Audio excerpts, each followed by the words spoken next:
Welcome, beautiful souls, to Season 4, Heart-Led, Soul-Fed podcast. This is a show that explores how we spiritually and practically embody a life that's heart-led and soul-fed.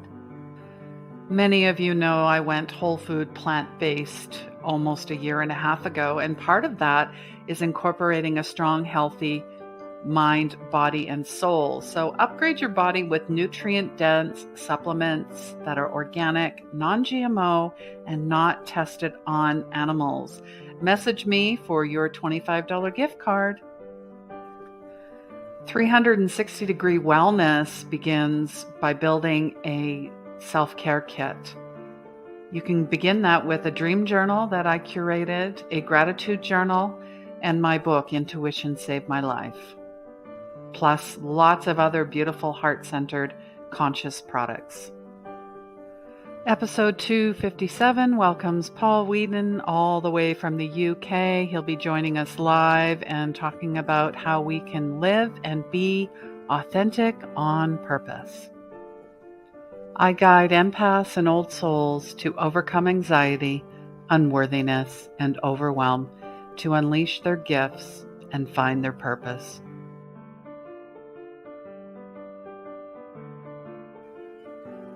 In 8 weeks, you will come away with transformation, clarity, freedom, and purpose.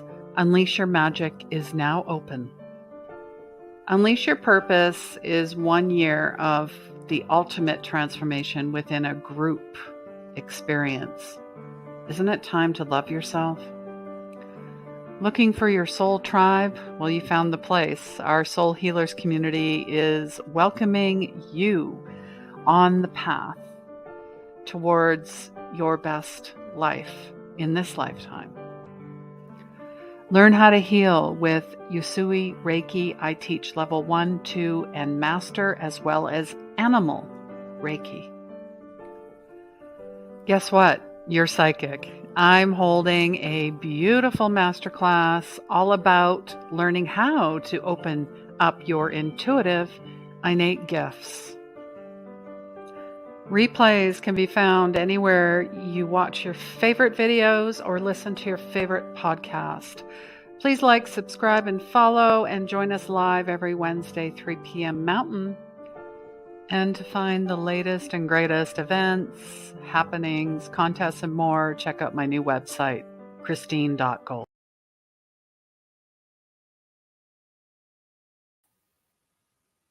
Hello, everyone. Welcome, welcome. Come on in. Whether you're live or you're on the replay, let us know where you are in the world. Is this your first time joining us, listening to us? Maybe you just stumbled across this. You're not sure why you're here. There's a reason. There's always a reason. Here's the thing. We're not going to dismiss the information, the collective, the universe drops on our lap, right? That's how synchronicity and manifestation works. So let us know where you're from. Please say hello and share and tag and comment and do all those wonderful, beautiful things so that other beautiful souls can find us. And of course, because it's not about me or you, it's about we. And today I have a very special guest, Paul Weeden. I'm just going to bring him on and I'm going to stop talking. Welcome to the show. Hi, Christine. Thank you so much for having me on. It's a pleasure to be here. So where exactly in the UK are you? So I'm in a small city called Brighton on the south coast, which is about an hour from London. It's kind of famous for being bohemian and open-minded and, somewhere people come to have fun at the weekend, that sort of thing. But also quite spiritual, actually. And there's lots of, Reiki people and yoga people and therapists and that kind of thing as well. Oh, I love that. Mhm. And we're just welcoming lovely Gitte from a rainy Denmark. Thank you so much for being here. Thank you. That's wonderful. Yeah, you're saying bohemian. So, it kind of I'm in Calgary, Alberta, Canada, and we have some bohemian places in the area. So do you, I guess in Brighton, do you find is it transient at all, or what's the vibe there? Yeah. I mean, there's lots of people. Yeah, lots of people coming and going all the time. Lots of students, big university and language student kind of city. So there's lots of people coming and going. And changes very frequently. I've been here 12 years, no, 14 years this winter. And I also lived here in the 90s when I was much younger for a few years as well. So I've seen a lot of changes, and a lot of people come and go, and it just seems to, it's just probably the most open-minded place I'd say in the UK, even maybe except for London, perhaps. Okay. Mm. And where are you from originally? So I grew up in Essex, just outside London, Mm. on the sort of slightly more northeast coast, which was much more suburban and kind of just more kind of everyday people, very working class, very working class done good kind of folk. So I've always been around sort of southeast really, except for living abroad briefly and living in Scotland briefly where my dad is. Ah, Scotland, that's a place Mm. on my list. I've got Uh-huh. UK, Ireland, Scotland, Iceland. Mhm, I'm mhm. doing this Oh, whole yeah, I'd love to yeah. go there. Yeah, amazing. So maybe tell us a little bit more about why you got into, your mental health services, your Mm, CBT. What mhm. kind of, I mean, I want to go to childhood. I mean, I think that's where we all tend to go, but maybe you can let us know. Yeah. I think, I kind of when I was in school, I was all I really cared about was music. I was obsessed with, kind of rock music and I love rock rock too. bands. Yeah. I was just absolutely fell in love with Van Halen and Bon Jovi Mm. and Def Oh, Leppard and yeah. stuff growing up, and all I wanted to do was sing and play guitar in a band.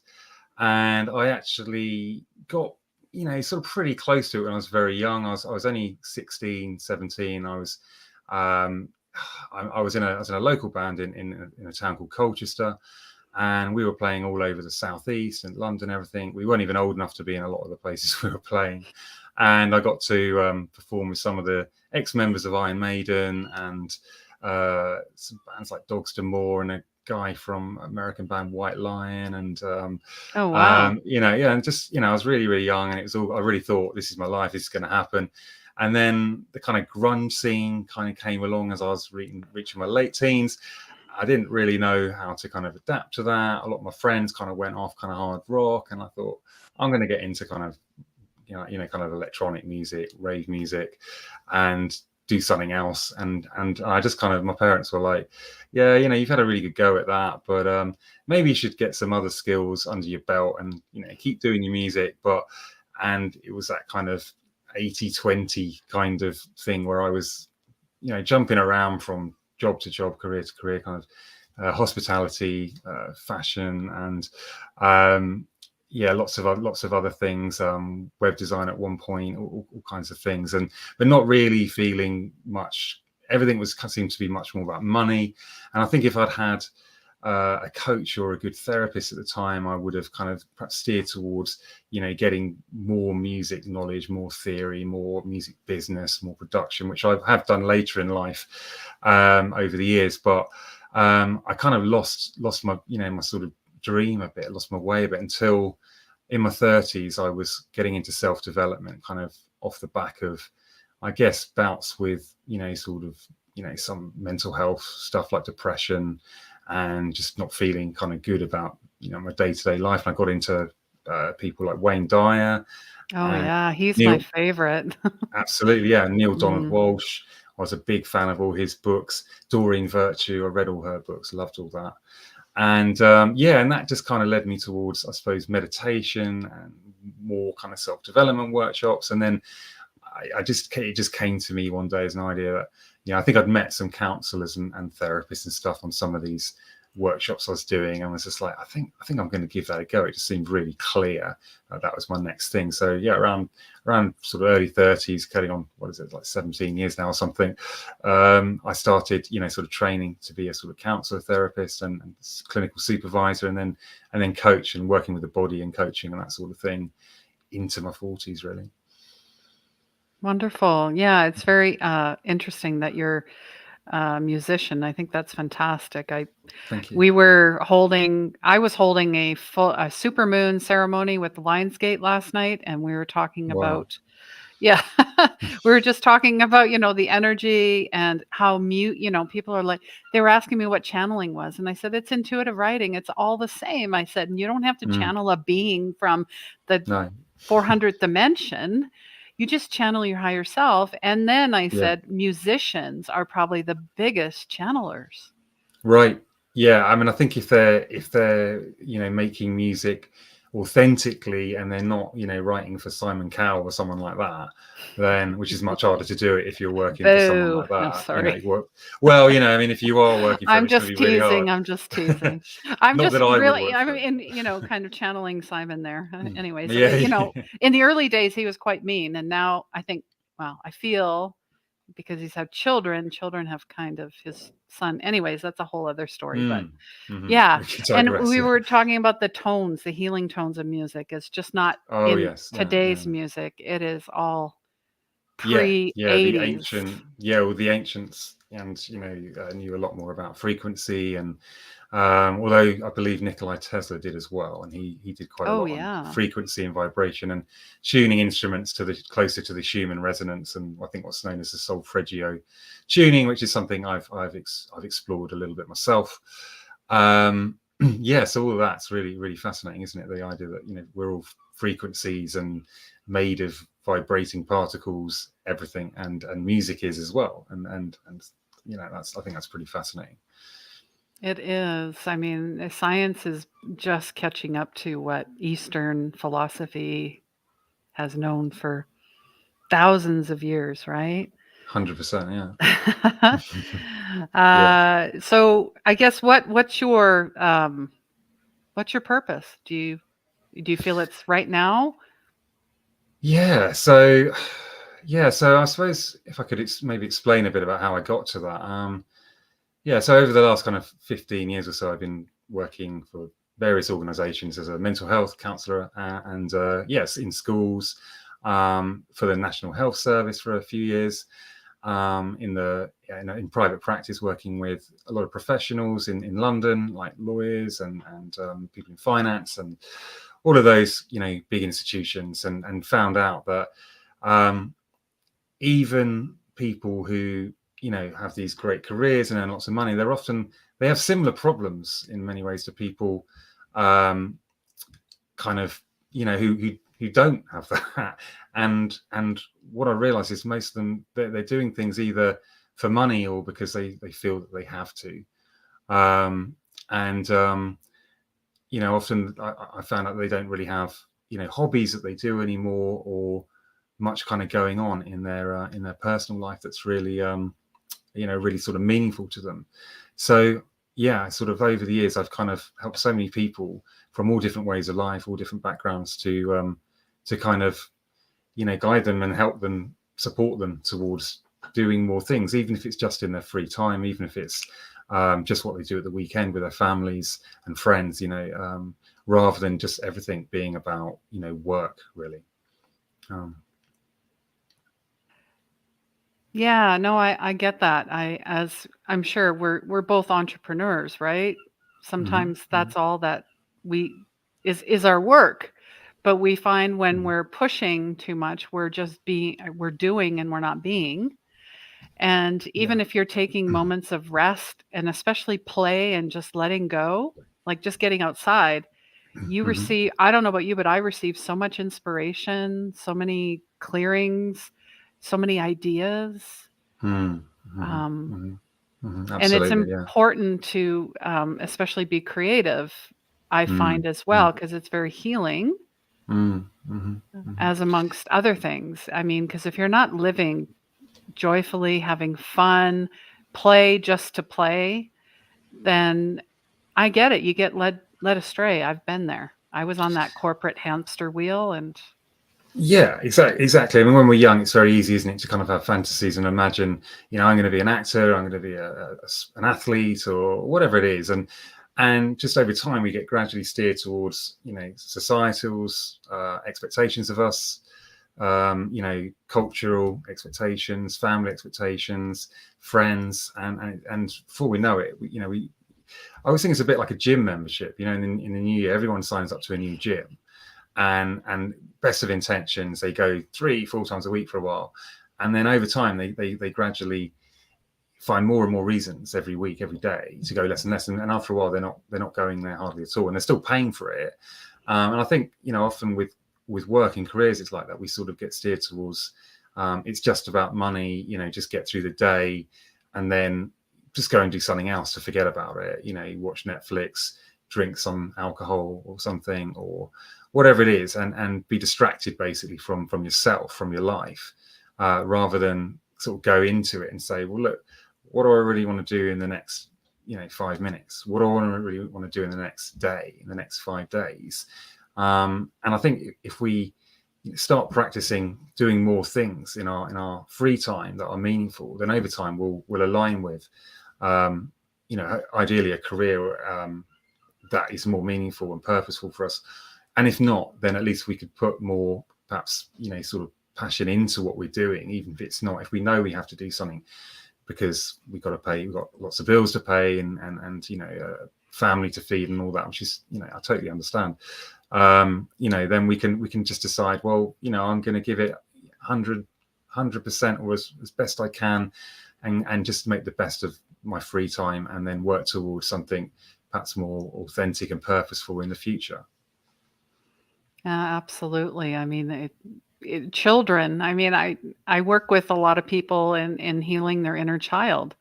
Is that at some point in their life they were told, what they did was dumb. It doesn't make money. Oh my goodness, what would the neighbors think? We don't do that in our family. You're not good enough. Grow All up, those, right? Yeah. yeah. Stop being selfish and stop being idealistic. Yeah. Stop being a dreamer. Oh boy. Yeah. Yeah. And I think there is, obviously with being an adult, there comes responsibility, and we should do things safely and responsibly, where necessary, of course. But that doesn't mean that we can't make, radical, important changes by doing things safely.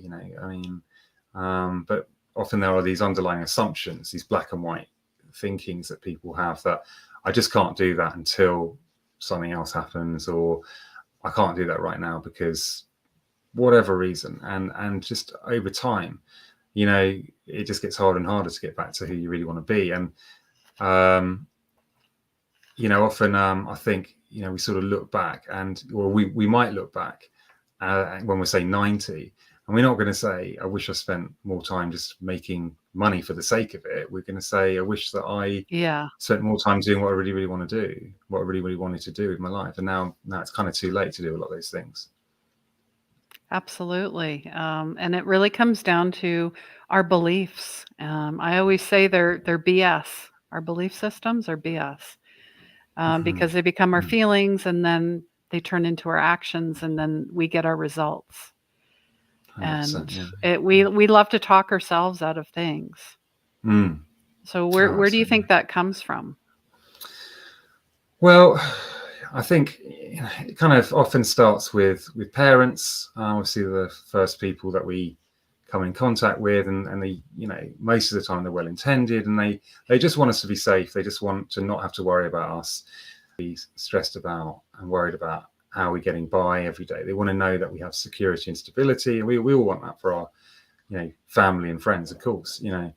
But sometimes they're sort of blindsided by that and miss out on saying occasionally, just go for it, just absolutely, you've got nothing to lose, especially if you're like 25 or whatever, and you haven't got any kids yet, or you haven't got a lot of responsibility. What have you got to lose? Just totally go for it, and quit that job that you aren't enjoying, that is making you miserable. Just go and put 100% into what you really want to be doing for a while, and then reassess, or at least spend your time with people that you really like, doing things, free time with people you really like, and doing things you really enjoy doing. You don't just work to live, as they say. Live to work. Exactly. I Yeah. always worry if I Yeah. get that the wrong way around, but that is No, right. it's fine. It's all good. I get it. And I like to surround myself with people who are smarter Hmm. and doing amazing, great, inspirational things. And dare I say, better looking? It doesn't matter. No, I'm kidding. I just remember Gene Simmons talking about his kids, and he has this big ego, right? But he's tongue in cheek. He said, "How dare my children be, better looking and taller and making more out of their life than I did." So Yeah, yeah, that's that is really what it interesting. Yeah, comes down to is our parents' fears, things that they didn't get to accomplish. yeah, yeah. They, I think there's definitely elements. I've definitely worked with a lot of people whose parents are envious of them, or don't, or at least don't show them the kind of support that they need and put them down on. And some of it sounds well intended, they're worried about them, but ultimately it's damaging. I like to tell them, don't do that, or maybe you should focus on your day job, or don't quit your day job, or maybe you're not as good at whatever as you think you are. That's really not what people need, because everyone can get better. I really believe everyone oh, can get absolutely. really good at whatever they really focus, really kind of focus their attention onto long enough. You're going to get good at it. There'll always be someone better, of course. There'll always be, and it's not a competition, but you'll always be the best you can be in your own unique way. You Yeah. can't juggle unless you spend a lot of time. I was talking to my son about this the other day. Like, why don't you take up juggling? He's like, it's boring. I just want to kind of play video games all the time. It's like, it's not boring. It's just that you have to give it so much focus that eventually it will completely. I'm not a juggler by the way, but I've had a go, and I've seen people who are really good at it. We all have, and it's absolutely hypnotic and mesmerizing, and it's certainly not boring. The attention, focus, and the dedication it requires. And I think anything that's worth doing in life is kind of like that. It's playing the guitar or dancing or singing, making things with your hands. All these things aren't supposed to be easy, but they're supposed to take time and practice, right? Yeah, and there's a perfectionist. There's a lot of those. Mm-hmm. Or they not being patient and loving with themselves. They expect to have it right the first time, and Yeah. Mm-hmm. it's not true. I mean, I've been at this podcasting for almost 5 years. Mm-hmm. You go back to video one, like my first video ever. I'm like, wow, okay. You know Yeah. what? We're doing great. It's all good. I And mean, that's you all got to, part of the process, yeah, isn't it? yeah, That's so important, isn't it? Because to have that, that process of self-development, and in any art form, in any skill, in any, and I think in the culture now, we're in this, certainly in the West, we're in this culture of instant gratification, instant dopamine hit, which is highly addictive, and I think very damaging to children's development. oh An yeah. ability to be self-disciplined and kind of get better at something and be accept where they are, and just they want to just be beating a video game in a day's time and winning, I don't know, whatever it is that doesn't even exist within a game. um, Oh yeah, I but remember that with my boys. They love video games, and we would play certain games, Super Mario or whatever it was, and then we needed mhm. cheat codes because we had to beat that Yeah, level. I beat just that. thinking Yeah, about yeah. that. I'm like, that's just crazy. But back then it wasn't as so all consuming and seductive. Like the game wasn't live online, and if you mum said dinner's ready, you could stop and pause it even and come back to it. And now it's like, oh, I can't stop, I'm in the middle of this tournament. And the fact the world revolves around that tournament, they think. And it's very frustrating and actually irresponsible for, I think, the makers of these things to kind of build things in that way, that it's so damaging to family time and our kind of family cultural time, and that. I agree. I do. I mean, it reminds me of a friend of mine. He's written a couple books. His latest is Stolen Focus, and that's Mhm. exactly what it is. And if they only 100%. knew, Yeah. these people that play these games, they have skills, they have coordination, they have determination, they have, Yeah. there's a lot of things. They Yeah. just, and I can hear the seagulls. Are you by the sea? Yes, yeah, very Yeah, much. well, Yeah. that's nice. They're really big. They're like they steal your sandwiches and everything. Oh, wow. They're like, the version of our ravens here. They're huge too. They could take off with cats and dogs. I Yeah, mean, they're just yeah, yeah, yeah. yeah, yeah. Gitte is just, saying it's a work in progress. Yeah, absolutely, absolutely. Yeah, yeah. I think video games are great. Just coming back to it for fun, like every now and again as a treat. But go to the amusement arcades with $10 or whatever, have a great time. But you leave in a couple of hours and you go and do something else. You don't stay there all day or stay locked in it for 5, 6 hours. You can't afford to. That was the thing that kind of kept you, I think, from doing that. Is you had to keep putting more money in it, and now it's just it's just at home. These cinematic games that are just all consuming, Mm. just in people's homes, everyone's homes. I mean, I've worked with children in schools that have never read a book. Their parents have never Oh, read them wow. books. They just either watch Netflix or and very short things, not even movies very often. Often they just watch quite short episodes of things, 10, 20 minutes, and then they don't even read books. They just play video games. They rarely, they don't do any team sports. They rarely go out into nature. I think it is a real concern. It's very concerning. That's like a disconnection and a form of escapism as well. 100%. Yeah, absolutely. Yeah. um we And need to do, it plays on mental your health, your everything, yeah, like your yeah. whole body. I'm pretty convinced from a lot of the work I've done in schools that especially in special needs schools. I mean, almost 100% of the children have ADHD, autism, or both, and sometimes something else, some other diagnostic, and they're all addicted to video games. They're all addicted to energy drinks. None of them read or watch movies anymore. None of them have much quality time with their families in the way that we would have done when we were growing up. I think this is, it's kind of, if not causing it, it's making these neurological conditions worse. I think it's certainly Mm, worsening them. I agree. It's yeah, it's wow. A digital detox, that's what I'm hearing. Just Mm. unplug everything. I remember this one time, my niece and nephew didn't want to do their chores, and mean Auntie Christine unplugged the Wi-Fi.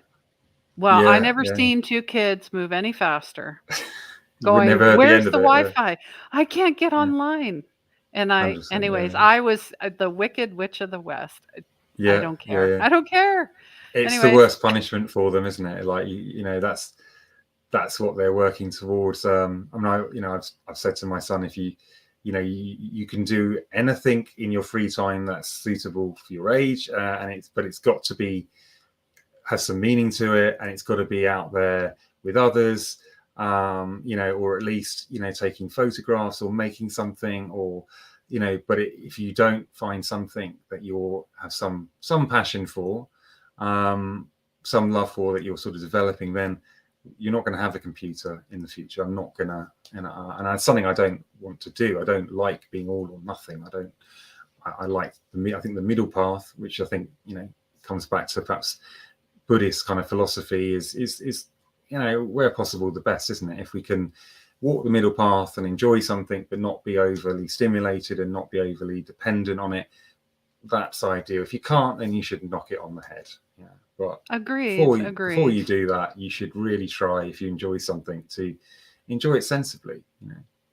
Yeah, I mean, Mm. same with, kids, "Oh, I don't like broccoli," or "I'm not gonna eat that," and I'm like, "How do you know you don't like it? Have you tried it?" "No."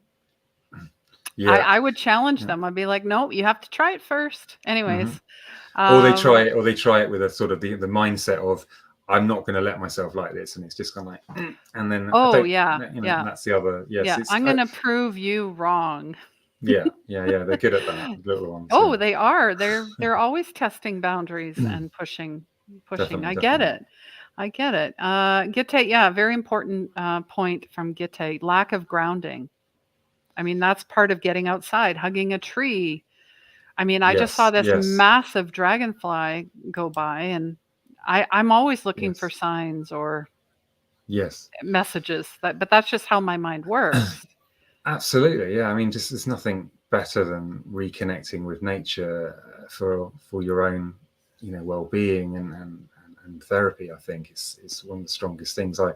I mean, I don't know about where you. I'm sure it's better than here, but the summer, this July, has been the wettest in I don't know how long. And I'm used to. Oh. I'm usually swimming in the sea every day. I'm usually out running every day, and we're on picnics, camping trips.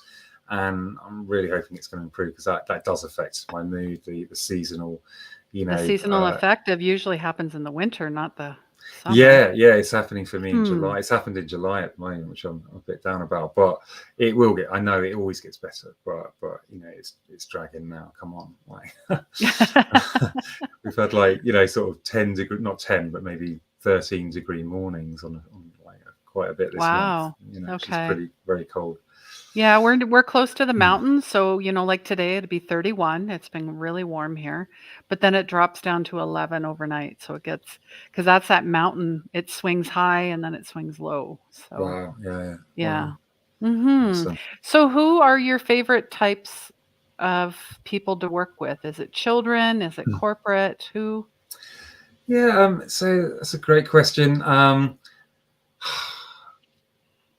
I think it's a type of person, like if I were to pick it out of the differences, I suppose, that just somebody who's got a hunger for self-knowledge and self-development. They want to learn and grow and let people help them. They're open-minded. We have amazing conversations. Yeah, and they turn up. They commit to the work, and they turn up.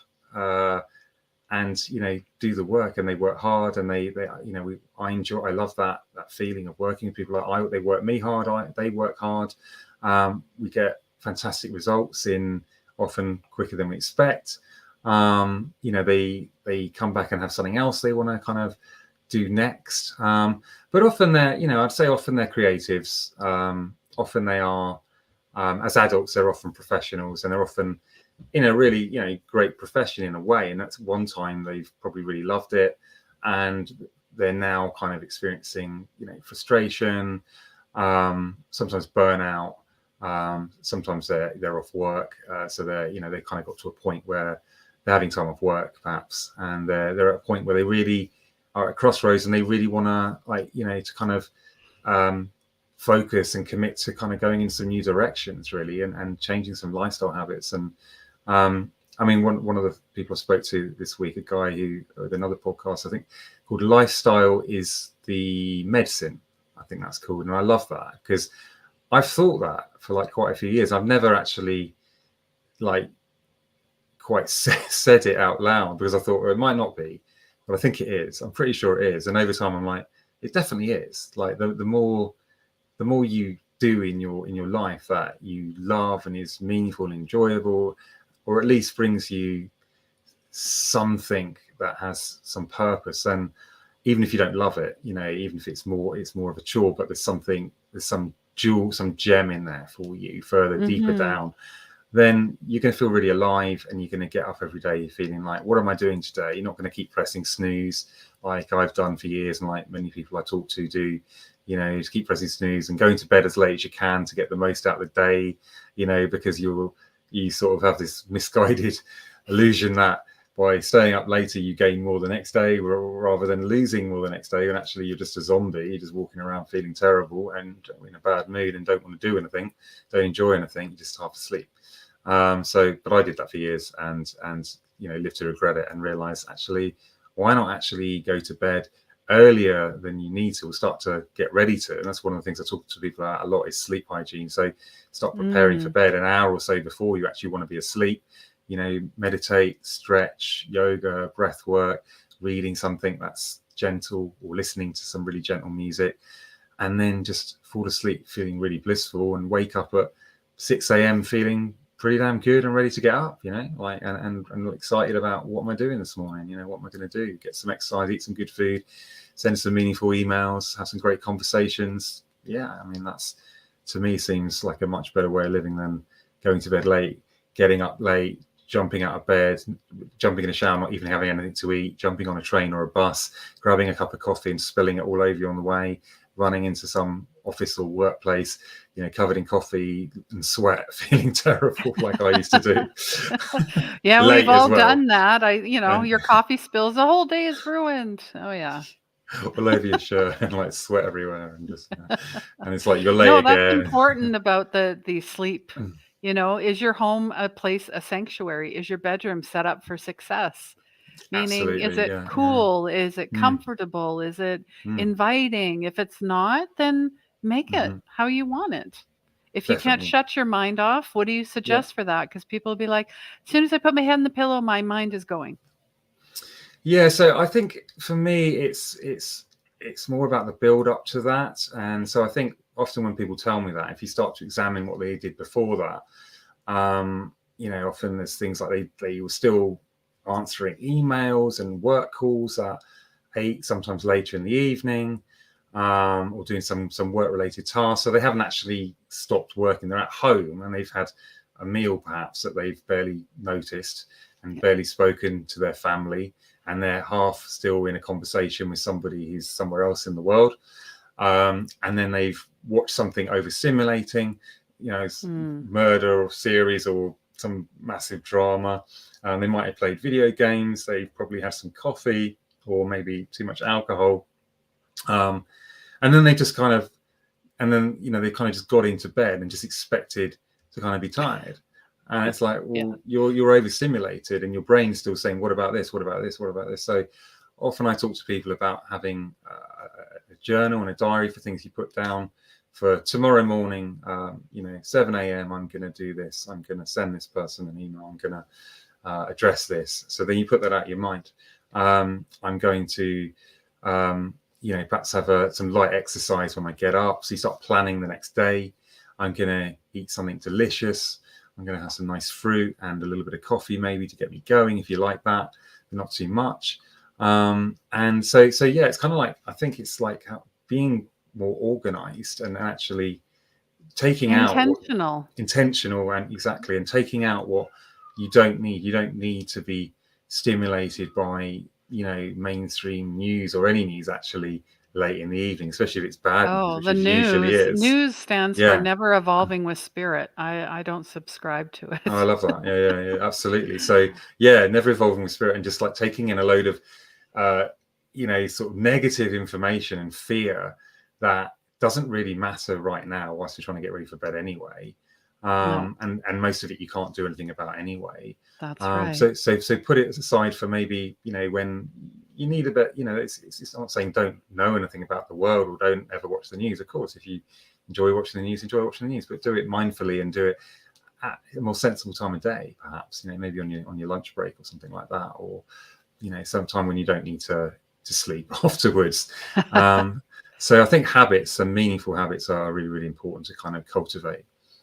Yeah, like having a self-care routine. I mean, I talk about that with my clients all the time, and it's something I practice every day as Mm, well. Yoga and breath work, meditation has been everything for me, journaling.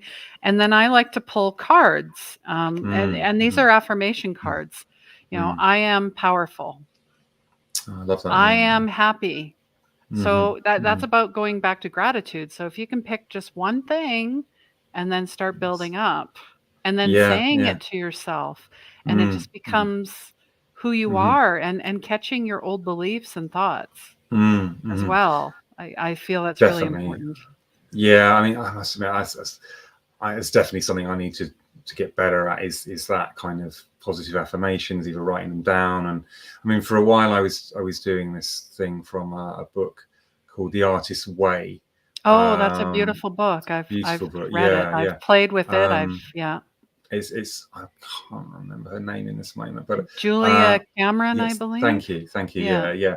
And so the first thing in that I think everyone takes from it is the just the free writing, the sort of free association writing, journaling, where every morning or evening or both, if you want, you just open and you kind of start. I don't really know what to write right now. I don't even want to be writing right now. I haven't got time to write right now.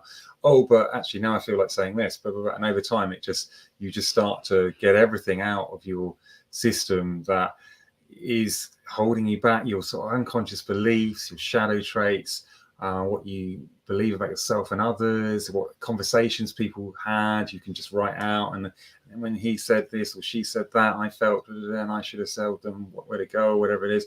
And it's a really great practice, and I need to do more of that as well. I think that's, kind of Mm-hmm. a way of sort of purging, and then restore with affirmations and pulling cards and readings and these kind of things. I think are absolutely, really, really powerful and really wonderful things. They are. And then once you're, more open and aware and letting go and being more open to everything, attached to nothing, just beautiful things come in. I'm just going to ask the question, is anyone here struggling with their health, your thoughts, your beliefs, your purpose? Do you need help? Drop your questions here, comments, feedback. We would love to help you, whether it's live or it's on the replay. Either way, we'll Awesome. make sure you're connected to either one of us. So we're Absolutely, not yeah. we're not those other kind of shows where you have millions of followers and you don't connect with any of them. It's all for shock and awe. Yes. I don't subscribe to that as well. So. And I Absolutely. always ask my guests these two questions. I know you already answered this one, but it might change. What does magic feel like to you, or what is magic? Well, I think one experience of magic I have more and more frequently is kind of being in what's sometimes coined like flow state, and so where intuition is kind of guiding your next moment to moment. So it could be doing something creative, like working on a piece of music, or having a really meaningful conversation, or getting a spark of inspiration that kind of says you should check out this YouTube channel, even, or remembering what somebody told you in a conversation, something that would be really good for you to have a look at, or texting a friend and saying, hey, we haven't spoken in a while, I really want to meet up, I really want to hear what you're up to, just kind of following that flow and doing what feels really good to you. I think is one aspect of magic. I think there are many others. I think it can show up as something like miraculous sometimes, like when people don't think something is possible, or think something is doomed and inevitably going to go wrong, and then someone's faith or courage or combination of qualities just leads to something absolutely amazing happening that nobody thought was possible. I think there's a couple of examples there, but I think there are many kinds, and I'd like to have more experience with magic. I've had some, for sure. In my free meditation, I've definitely experienced expanded consciousness and being, what's called these days non-duality, which has become quite a trendy term. Sort of having a oneness experience. I've had moments or even days of that at times, which was magical, and then kind of coming back to being more of a sort of individual with insecurities and fears, and more introverted and kind of less kind of fearless, I suppose. More in the ego, I suppose. I guess it's kind of like that, the shift between ego state and higher state. I think higher state is magical because you can feel completely fearless and one with the universe, and nothing phases you, and nothing anyone thinks bad about you matters. And then go right back to contracting into, oh my god, like what's so and so going to think of what I just said, or what I believe about something that everyone else doesn't believe. Yeah. And that's what authenticity is just having the courage to be yourself no matter what. Yeah. That's how I see it, and that's all that matters, honestly. Yeah. And I think of Wayne Dyer, it's none of my business what other people think. And the thinking, that's where the disconnection comes from. Once you start analyzing and thinking, you've already cut yourself off to the magic. Yeah, I like that. Yeah. Absolutely. Yeah. And go ahead. No, I was just thinking, like, I've had thoughts of things I don't haven't perhaps liked my authentic self, haven't liked the self that is kind of pushing to kind of come through and say, hey, show everyone this side of yourself. And it's like, no, I don't want to be this weird hippie guy kind of Oh, thing. I you're just gonna sort of, attract all the weird hippie guys and gals. Like yeah, when we were talking, I see you as like the rock star mental health counselor. Now you're which gonna attract people who are like, yeah, we love rock. I'm a yeah. musician. I'm an inner artist. There you Mm, go. mhm. Well, There's your tribe. I think a lot of rock stars would still be. There's a lot of rock stars who aren't with us anymore. Unfortunately, Jimi Hendrix and Janis Yeah, Joplin. I think if they had have been more balanced and not just focused on their music and had maybe a absolutely. therapist and a coach, or at least more people that cared about them and weren't just trying to make money out of them, they'd probably still be That's right. alive. Like, which is very Agreed. very Elvis sad. Presley. There's so Elvis, yeah, many, 100, so many. definitely. Gosh. And the other question I always ask is how can we as a collective energy help make your dreams come true? Wow. Make my dreams come true. Yeah. Do you have like, I call it a Moby Dick, big whale of a dream? Well, I guess my, adult self dream. I mean, I guess my biggest adult self dream is what I really love is helping people to get through to who they really want to be. And I'll always have, my passions and exploring music, and also I love doing martial arts and things like that. But I'm never.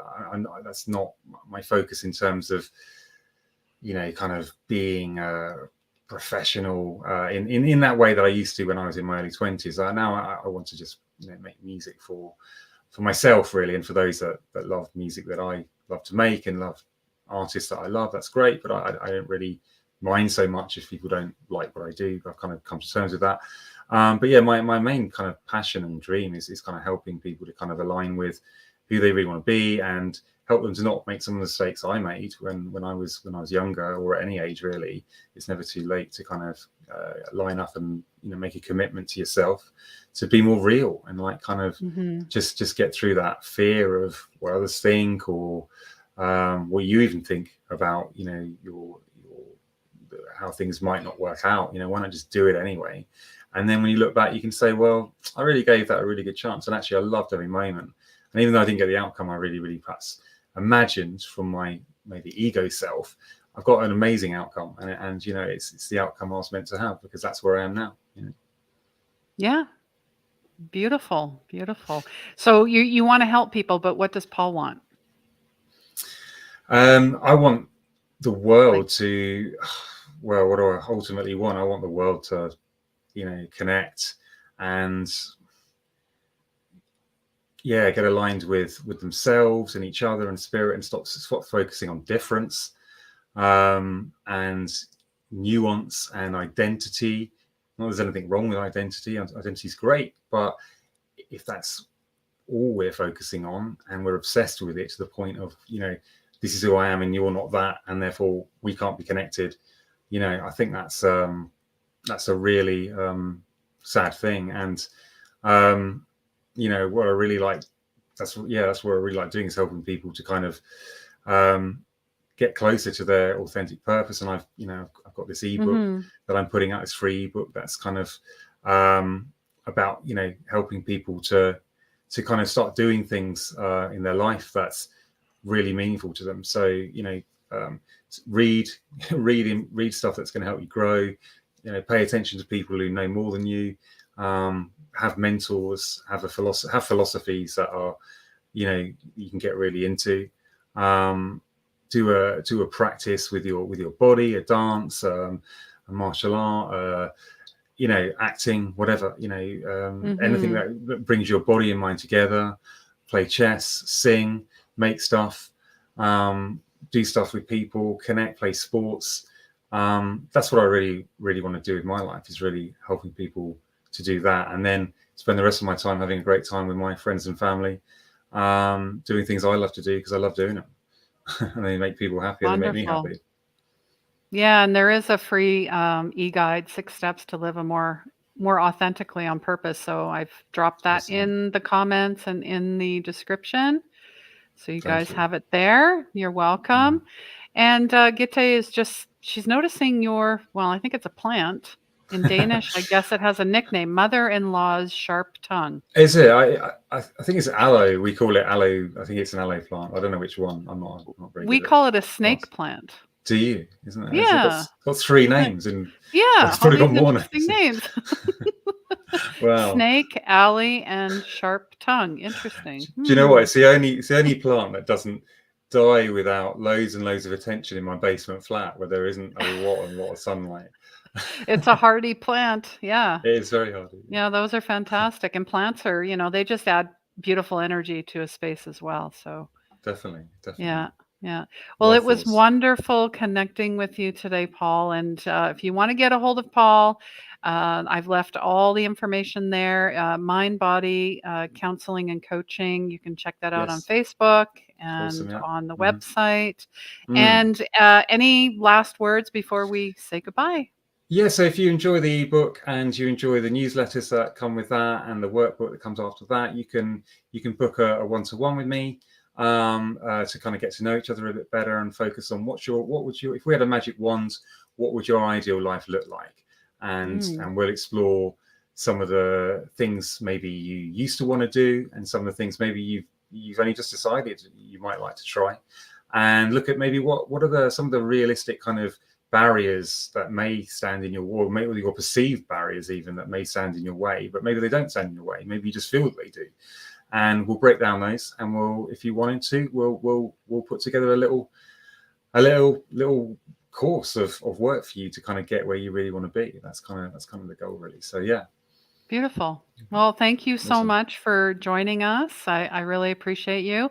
I just have a little bit of housekeeping, everyone.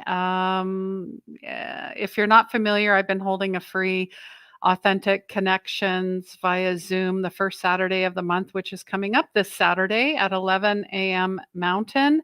The links are in the descriptions and comments as well. If you can't find it, let me know. And we also held a lovely Lionsgate supermoon in Aquarius. As we all know, there's 2 supermoons this month, pretty powerful, potent energy, really channeling. I mean, this is the time for manifestation. This is it. This is the portal. This is the gateway. So if you want to learn more, head to my YouTube channel. And as well, I'm holding a workshop, really unleashing and tapping in and honing and knowing your intuitive gifts as a psychic, as an intuitive, as a healer. All right, everyone. Thank you so much for being here. I'm sending everyone lots of love. And please remember, let the healing begin. Do you feel stuck? Are you in pain? Are you looking to create your soul's purpose, but you don't know where to start? Unleash Your Soul's Purpose Mentorship. Hi, my name is Christine Gold, and I'm the founder of 24 Karat Healing. The highly experimental mentorship will help you discover your gifts, free them, and shine your inner light to spread unconditional love. Unleashing your magic and your gifts, and ultimately your purpose. You will experience phenomenal breakthroughs, aha moments, epiphanies, energy healing, clearings, inner child work, higher intuition, vivid dream recall. All training slides, PDFs, and audio meditations are recorded and available for you to watch at any time. You can take them with you wherever you go. I hope to see you soon.